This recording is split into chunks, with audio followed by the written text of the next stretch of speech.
తాకట్టులో ఉన్న బంగారాన్ని విడిపించి ఆ రోజు ఆన్లైన్ ధరకే కొంటుంది కొమ్మూరి గోల్డ్. జై శ్రీరామ్. సుమన్ టీవీకి స్వాగతం. నేను గీతాంజలి. మే 12 హనుమత్ జయంతి మంగళవారం రోజు వచ్చిందండి. ఈ రోజున విశేషంగా సామూహిక హనుమాన్ చాలీసా పారాయణం మనందరం చేయబోతున్నాం. సుమన్ టీవీ ఆధ్వర్యంలో నిర్వహిస్తున్న వారు ఎవరంటే శ్రీదేవి అయ్యగారి అమ్మగారు. వీరి గురించి చాలా మందికి తెలిసే ఉంటుందండి. కంచి కామకోటి పీఠం నుంచి హిందూ ధర్మ ప్రచారకురాలు, అలాగే వారు కంచి కామకోటి పీఠం విదుషి, అలాగే కర్ణాటక సంగీత విద్వాంసురాలు. వీరు ప్రత్యేకంగా ఇలా ఒక కార్యక్రమం చేద్దాం అనగానే చాలా సంతోషం అనిపించింది. ఎందుకంటే ఇప్పుడు చూస్తున్నాం కదా, ఎక్కడ చూసినా హనుమాన్ చాలీసా పారాయణాలతో మారుమోగిపోతుందండి. శనివారం మంగళవారం అయితే మరీ విశేషం. కేవలం ఆ రోజులే కాకుండా ఇంకా శక్తివంతమైన రోజులు మనం కొన్ని రోజులు చూస్తూ ఉంటాం. అందులో హనుమత్ జయంతి ఒకటి. ఈ వైశాఖ మాసంలోనే హనుమంతుల వారు జన్మించారని మనందరం నమ్ముతాము. విశేషంగా ఎన్నో దేవాలయాల్లో ఆ రోజున ప్రత్యేకమైన పూజలు కూడా చేస్తారు హనుమత్ జయంతి సందర్భంగా. మరి అంతటి శక్తివంతమైన రోజుని మనం ఎందుకు వదులుకోవటం? దేవాలయాలకు ఎలాగో వెళ్తాం, దాంతో పాటుగా మనందరం కలిసి కూర్చుని హనుమాన్ చాలీసా పారాయణ చేస్తే ఎంత బాగుంటుందో కదా. అదే సంకల్పం అండి. చాలా మంది దీనికి సంబంధించి ప్రశ్నలు అడుగుతున్నారు. ఎలా రిజిస్టర్ చేసుకోవాలి, మేము రావచ్చా, ఏ వయసు వాళ్ళు రావాలి, లింగభేదం ఉంటుందా, అసలు ఎక్కడ కార్యక్రమం చేస్తున్నారు, అక్కడికి వచ్చాక ఏ విధంగా పారాయణ చేస్తారు, పారాయణకు వచ్చినప్పుడు అలాగే సామూహికంగా పాల్గొంటే మాకు ఎలాంటి ఫలితం వస్తుంది, ఇలా ఎన్నో సందేహాలు అడుగుతున్నారు. అవన్నీ కూడా ఇవాల్టి వీడియోలో నివృత్తి చేస్తాం. మనతో పాటు ఉన్నారు శ్రీదేవి అయ్యగారమ్మ. వారితో మాట్లాడదాం. అమ్మ నమస్కారం. జై శ్రీ కామాక్షి. జై శ్రీ కామాక్షి. జై శ్రీరామ్. జై శ్రీరామ్. అమ్మ, సామూహిక హనుమాన్ చాలీసా పారాయణం చాలా క్వశ్చన్స్ అయితే వస్తున్నాయి. ఎలాగా, మేము రావచ్చా అని కాల్స్ అయితే చేస్తున్నారు. ఆల్మోస్ట్ చాలా మంది రిజిస్టర్ చేసుకున్నారు కూడా, దగ్గర 100 మంది. మరి సామూహిక హనుమాన్ చాలీసా పారాయణం ఈ సంకల్పం గురించి ముందుగా మాట్లాడదాం. ఎందుకు అనుకున్నారు, ఎలా? ఇప్పుడు సాధారణంగా ఇంట్లో చేసుకోవచ్చు, గుళ్ళల్లో 10 మంది చేసుకుంటున్నారు, 50 మంది చేసుకుంటున్నారు. నేను ఒక్కదాన్ని కూర్చొని ఇంట్లో చేయడం వల్ల ఫలితం ఏంటి, సామూహికంగా చేస్తే ఫలితం ఏంటి? నేను ఒక్కదాని ఇంట్లో చేసుకుంటాను, మనకి ఇప్పుడు మనోబలం కోసం, నెగటివ్ ఆలోచన లేకుండా, అలాగే ఇంట్లో అందరు బాగుండాలి ఇలా మన సంకల్పంతో, లేకపోతే ఫలానా పనులు ఏమన్నా ఉంటే జరగాలి, ఇలాంటి ఏదైనా సంకల్పం చేసుకుంటాం, ఖచ్చితంగా ఆంజనేయ స్వామి తీరుస్తాడు. ఇది నా చిన్నప్పటి నుంచి మా అమ్మ చేసేది. ఎలా ఉండేదంటే, ఎవరికైనా ఇబ్బందులు వచ్చి అడిగినా కూడాను అమ్మవారి దేవాలు నేను కూడా కొంతమంది కోసం చేసున్నాం. 11 సార్లు పారాయణం, 40 రోజులు అలా చేసున్నాం చిన్నప్పటి నుంచి. సో ఎవరికైనా ఇబ్బందులు ఉండి మామూలుగా అలా మనకి చెప్పుకుంటే వాళ్ళ కోసం చేశాము అని చెప్పని అవసరం లేదు. మనం చేస్తే వాళ్ళకి అది జరిగితే చాలు, మనకు తృప్తి. అది ఇండివిజువల్ గా చేసుకోవడం అని ఉంటుంది. మన ఇంట్లో ఏదో ఒక పని అవ్వాలని, ఇలాంటివి కోరికలు కోరి అవి తీరాలని కోరుకుంటాం. అదే సామూహికంగా చేస్తే, సాధారణంగా లోక కళ్యాణం కోసం, ఇది ఇప్పుడు మనం బయట ప్రపంచం ఎలా ఉందో చూస్తున్నాం, యుద్ధాలు ఉంటున్నాయి, పిల్లలు బయటికి వెళ్తే భయపడుతున్నాం. ఇప్పుడు ఉన్న ప్రపంచం అలా ఉంది. సరే, ఆరోగ్య రీత్యా చాలా మంది ఇబ్బంది పడుతున్నారు. అలా ఏదైనా సంకల్పం పెట్టుకొని కొన్ని వేల సంఖ్యలో వచ్చి సామూహికంగా ఒకవేళ సంకల్పం చేస్తే, ఖచ్చితంగా ఒక్కరు కోరుకుంటేనే స్వామి తీరుస్తున్నాడు అన్నప్పుడు కొన్ని వేల సంఖ్యలో కూర్చొని మనం పారాయణం చేస్తే వెంటనే ఆ ఫలితం వస్తుంది మనకి. జస్ట్ ఒక్కసారి ఊహించుకోండి, వేల సంఖ్యలో అందరం కలిసి పారాయణం చేస్తున్నాం. ఆ పాజిటివ్ ఎనర్జీ వల్ల దైవిక శక్తి అక్కడ ఎనర్జీ జనరేట్ అవుతుంది. అలా కాకుండా మనకి ఏమన్నా నెగటివ్ ఆలోచనలు ఉన్నా అవి వెంటనే, అది ఒంటరిగా చేస్తే పోయినప్పుడు ఇన్ని వేల సంఖ్యలో కూర్చొని చేస్తే ఎంత వైబ్రేషన్స్ వస్తాయి, అది కూడా చాలా ముఖ్యం. అండ్ ఒక దీపం వెలిగిస్తేనే అంటే కొన్ని వేల దీపాలు వెలిగిస్తే, అదొక్కసారి మనం ఆ సంకల్పంతో చేస్తున్నాం. అందరూ బాగుండాలి, శ్రేయో భూయాత్ సకల జనానా. ఒక్కరు కూర్చొని చేయడం అంటే, నేను జస్ట్ డిఫరెన్స్ చెప్తున్నాను. ఒక్కరు కూర్చొని చేయడం వల్ల ఫలితాలు ఇవి ఉంటే, భక్తి శ్రద్ధలతోటి అందరూ ఒకటవుతారుగా. సామూహికంగా చేసుకుంటే అందరం కలిసి ఒకటై అందరి కోసం చేయడం, ఇది నా కోసం అని ప్రత్యేకంగా కాకుండా అందరూ బాగుండాలి. దీనికి అందరం కలిసి రావాలి, పిల్లల నుంచి పెద్దవాళ్ల వరకు ఏ లింగ భేదం లేకుండా అందరూ కలిసి సామూహికంగా ఏకకంఠంతో కూర్చొని చేసే పారాయణం. స్వామివారు అక్కడ కూర్చుంటారు, ఖచ్చితంగా హనుమంతుడు వస్తారు. ఇది వచ్చి కూర్చుంటారు. మనం చక్కగా శ్రీరామచంద్రుని తలుచుకుంటే స్వామివారు ఖచ్చితంగా ఉంటారు. అవును. ఒక్కసారి అందుకే మనం జయ శ్రీరామ్ అనుకొని తలుచుకుంటున్నాం. అవును. ఆయన ఎందుకు రాకుండా ఉంటాడు? ఆయన వచ్చి కూర్చొని మనందరి కోసం ఈ పారాయణం వింటారు. ఈ లోక కళ్యాణం కోసం చేసేది ఖచ్చితంగా అందరి మంచి కోసం చేస్తున్నాం గనక ఇది చక్కగా కలిసి చేద్దాం అని ఒక చిన్న సంకల్పం, అంతే. అందరూ బాగుండాలనేసి ముందుగా జగద్గురువుల వారి ఆశీర్వాదం తీసుకున్నాము. అలాగే ఈ కార్యక్రమానికి పీఠాధిపతులు, పుష్పగిరి పీఠాధిపతులు వస్తున్నారు కదమ్మా. పుష్పగిరి పీఠాధిపతుల వారు అడిగిన వెంటనే ఇదేదో కార్యక్రమం అనకుండా ఇది మా బాధ్యతగా వస్తామని మాటిచ్చారు. వారి సమక్షంలో ఇది జరుగుతోంది. ఇంకా కంచి కామకోటి పీఠాధిపతి వారు వెంటనే ఈ పత్రికను చదివి చక్కగా ఆశీర్వదించారు. సో జగద్గురువుల ఆశీర్వాదం, ఇంతమంది సుమన్ టీవీ ఆధ్వర్యంలో మన సంకల్పం అంతా ఏ విఘ్నాలు లేకుండా చక్కగా జరుగుతుంది కూడా. మీ నోటి వాకమ్మ జరగాలని మనస్ఫూర్తిగా కోరుకుంటున్నాం. అలాగే ఇక సందేహాల విషయానికి వస్తేనమ్మా, ఇందాక మీరు అన్నారు అందరూ అని, కానీ ఇంకా అడుగుతూ ఉంటారు ఎవరెవరు రావచ్చు అని చెప్పి. ఇలా ఏమైనా లిమిటేషన్స్ ఉన్నాయా వీటికి అని చెప్పి? దీనికి ఏజ్ లిమిట్ ఏం పెట్టట్లేదు. ఇది కష్టపడేదో గురుముఖత నేర్చుకోవాలన్నది కాదు, వినికిడిలో వచ్చేస్తుంది. తులసీదాస్ వారు రచించినది. చాలా అందరూ రోజు పొద్దున మన గుళ్ళల్లో కూడా మంగళవారం, ఇందాక శనివారం అన్నట్టు ఆంజనేయ స్వామి గుళ్ళో వింటూనే ఉంటాం. పిల్లలకు ఒకసారి వింటే చాలు, పారాయణం చేసిన వాళ్ళకి నోటికి వచ్చేస్తుంది. ఇంకా పెద్దవాళ్లే కష్టపడతారు.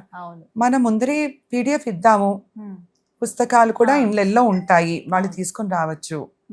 మనతోటి కలిసి చేసేది గనక దీనికి ప్రత్యేకంగా ఏదో నేర్చుకోవాలి కష్టంగా ఉంటుందని కాదు గనక ఈజీగానే ఉంటుంది. చక్కగా కలిసి చేద్దాం. అందరూ ఇప్పుడు చిన్న చిన్న పిల్లలు కూడా చక్కగా పట్టిస్తున్నారమ్మా, తల్లిదండ్రులు నేర్పిస్తున్నారు. ఇంకొకటి కూడా వింటుంటాం మనం, ప్రెగ్నెంట్ గా ఉన్నవేమన్నా ఎవరైతే తల్లి గర్భంతో ఉన్నప్పుడు అవి వినడం వల్ల పుట్టిన తర్వాత ఆ బాబు వెంటనే, బాబైనా పాపైనా టీవీలో పెట్టగానే ఇలా రియాక్ట్ అవుతున్నారు. ఇవి చాలా సంతోషం అనిపిస్తాయి.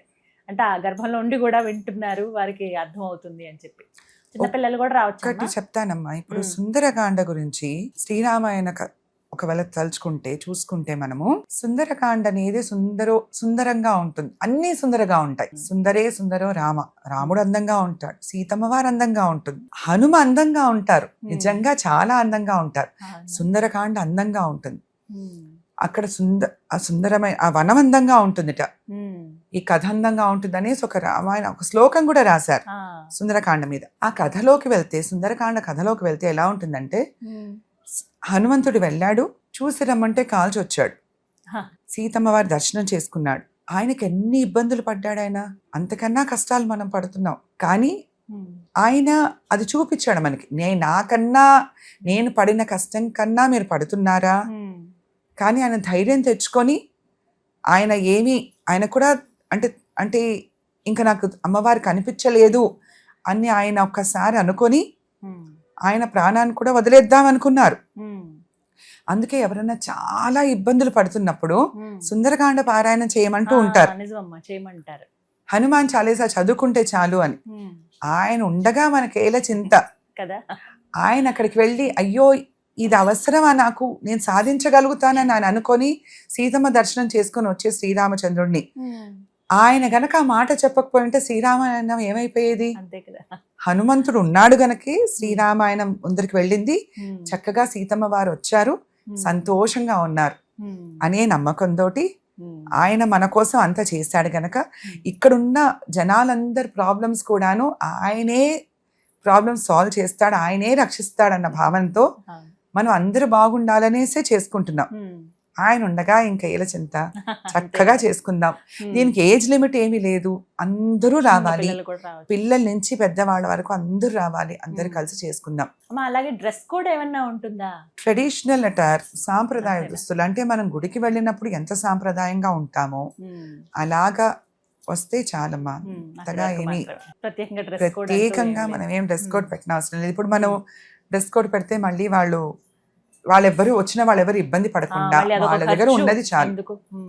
ఉన్నవే సాంప్రదాయంగా ఉన్నవి ఉంటాయి. మీరు అన్నట్టుగా గుడికి వెళ్ళేటప్పుడు ఎలా అయితే వెళ్తామో అలా చక్కగా కంఫర్టబుల్ గా వస్తే చాలు. అమ్మా, చాలా మంది ప్రత్యక్షంగానే రావాలా, మేము వేరే ప్రాంతాల్లో ఉన్నాము, ఈ సమయంలో మీరు రాలేము అన్న వాళ్ళకి ఆన్లైన్ ఏమైనా ఫెసిలిటీ ఉందా? ఆన్లైన్ లో కూడా మీరు పారాయణం చేయొచ్చు ఆ టైంకి? ఆన్లైన్ పెడదామమ్మా. ఇప్పుడు కొంతమంది అంటే మనం ఒక 60-70 ఇయర్స్ వయసు వాళ్ళని ఎక్స్పెక్ట్ చేయగలుగుతాం. కొంచెం ఎండలు కూడా ఎక్కువ ఉన్నాయి కనుక ఇంకా పైపడిన వాళ్ళు చేయాలంటే ఇప్పుడు మా సొంత మేనత్తకే నేను పంపించాను వాళ్ళ పొద్దున.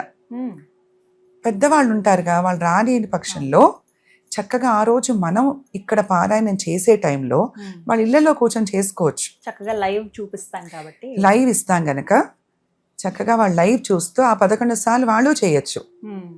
సో వాళ్ళ రాలేని వాళ్ళ కోసం ఆన్లైన్ రిజిస్ట్రేషన్స్ పెడుతున్నాము. చక్కగా రిజిస్ట్రేషన్ చేసుకోండి. కానీ మన రిక్వెస్ట్ ఏంటంటే, మాదొక్కటే రిక్వెస్ట్, ప్లీజ్ మీ డీటెయిల్స్ క్లియర్గా ఇవ్వండి. పేరు, అలాగే phone number, mail ID. Mail ID లేని వాళ్ళకి ఫోన్ నంబర్ తోటి మనం పంపించవచ్చు.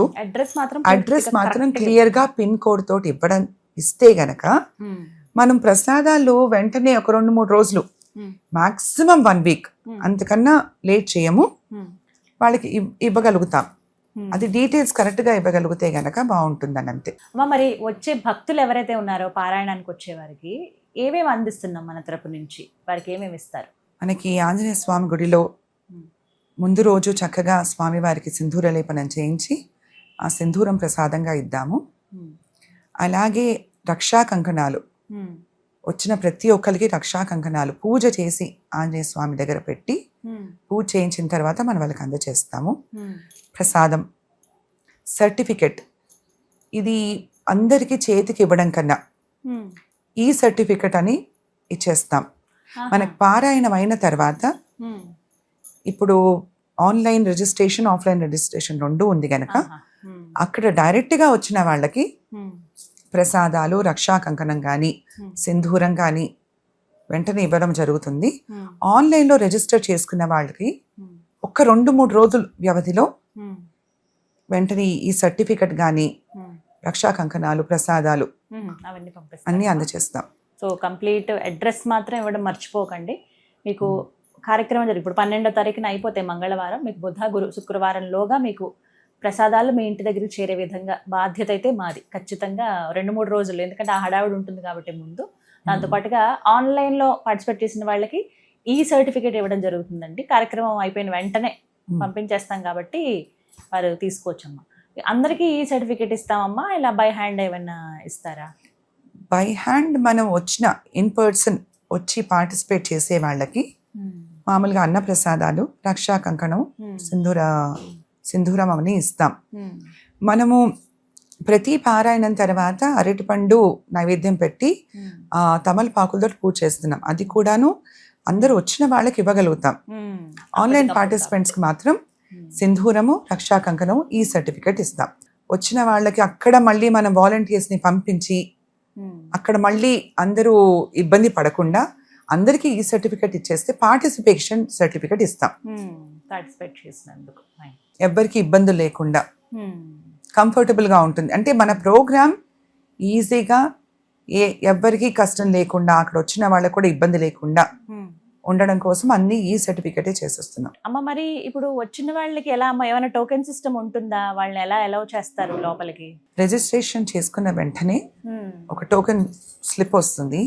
ఆ స్లిప్ తీసుకొని, అంటే ఇమ్మీడియట్ గా ప్రింట్ తీసుకొని ఆ స్లిప్ తీసుకుంటే రిజిస్ట్రేషన్ చేసుకున్న వాళ్ళు మాత్రమే లోపలికి రాణిస్తాం. ఎందుకంటే చాలా మంది ఉంటారుగా, ఎక్కడి నుంచో వచ్చేస్తారు. పాపం రిజిస్టర్ చేసుకున్న వాళ్ళు ఫస్ట్ మనం ముఖ్యం గనక వాళ్ళకి ఇంపార్టెన్స్ ఇచ్చి వాళ్ళు మాత్రమే లోపలికి అలౌ చేస్తున్నాం. ఇప్పుడు 5 గంటల నుంచి లోపలికి అలౌ చేస్తారమ్మా? వచ్చేయచ్చా 5 గంటలకి? 5 వచ్చేయచ్చు జనాలు. ఆ టైం కల్లా ఉంటే అందరూ సెటిల్ అవ్వడానికి 1 గంట టైం పడుతుంది ఎలాగో.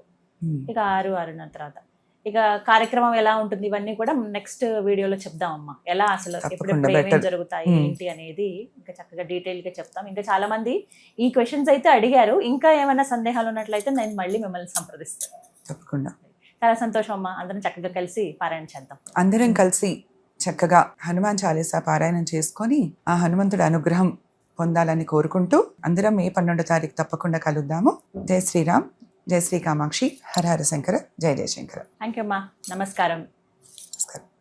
విన్నారు కదండి, మే 12వ తారీఖు హనుమత్ జయంతి. ఆ రోజు మంగళవారం వచ్చింది విశేషం.